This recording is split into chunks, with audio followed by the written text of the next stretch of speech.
So, quick quiz.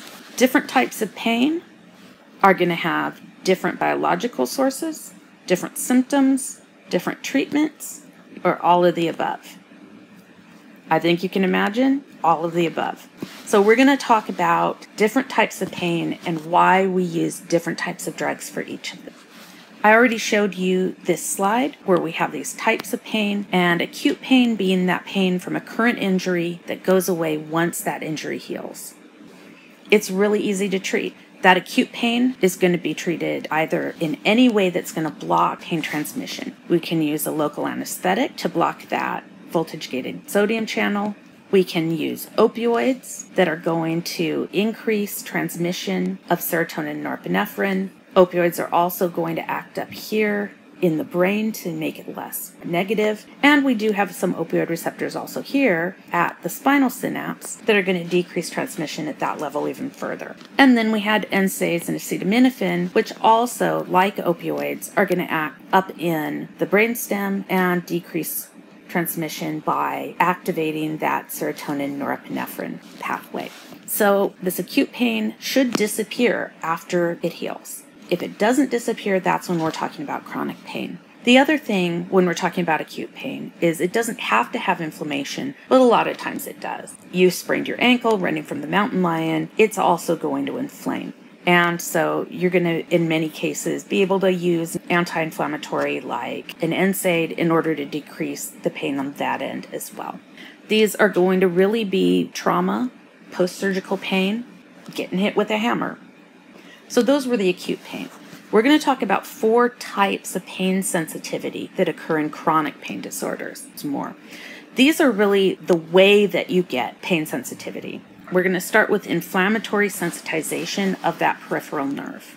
So we're going to start with that inflammatory sensitivity. And we're talking about that peripheral nerve specifically. So that's that primary afferent.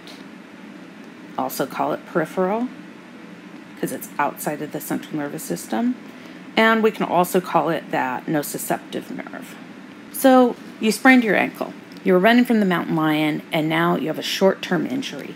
You're assuming that your ankle is going to get better, but right now it's starting to swell up. That's okay. You want this short-term inflammation because it's part of the healing process. It's part of immune response, and it's part of making it hurt more so you don't go dancing. So here we're going to have that short-term injuries going to activate those peripheral immune and inflammatory cells, and they're going to release those inflammatory mediators. And we talked about inflammatory mediators here. We talked about things that are being released on injury, hydrogen ions, ATP. We talked about those inflammatory mediators, prostaglandins, interleukins. There's also some thromboxanes, etc., etc. Substance P is also released out there. And so we can draw that here. We've got those inflammatory mediators.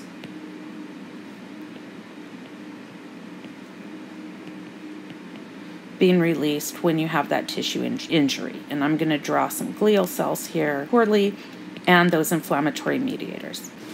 So you have that short-term injury. You've already got those nerves being activated in acute pain. So they have that pressure activation or they have temperature activation. They're activated by ATP or protons because there's actual damage to cells.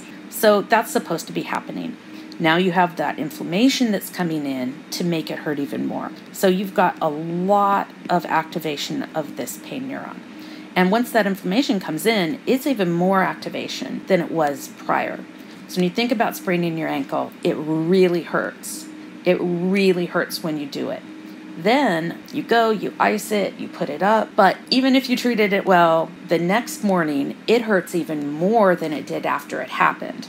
And that's because now it's all swollen, it's hot, it's got all these inflammatory mediators, and that's now sensitized that neuron. So all these are making that pain neuron way more likely to fire. That's okay. Don't go dancing. You're fine. It'll get better.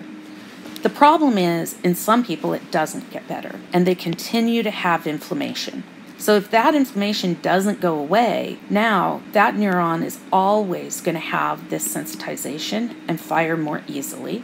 You're going to be getting more firing, so more signals coming through. And you can even in some cases get inflammation in here around that spinal central synapse as well.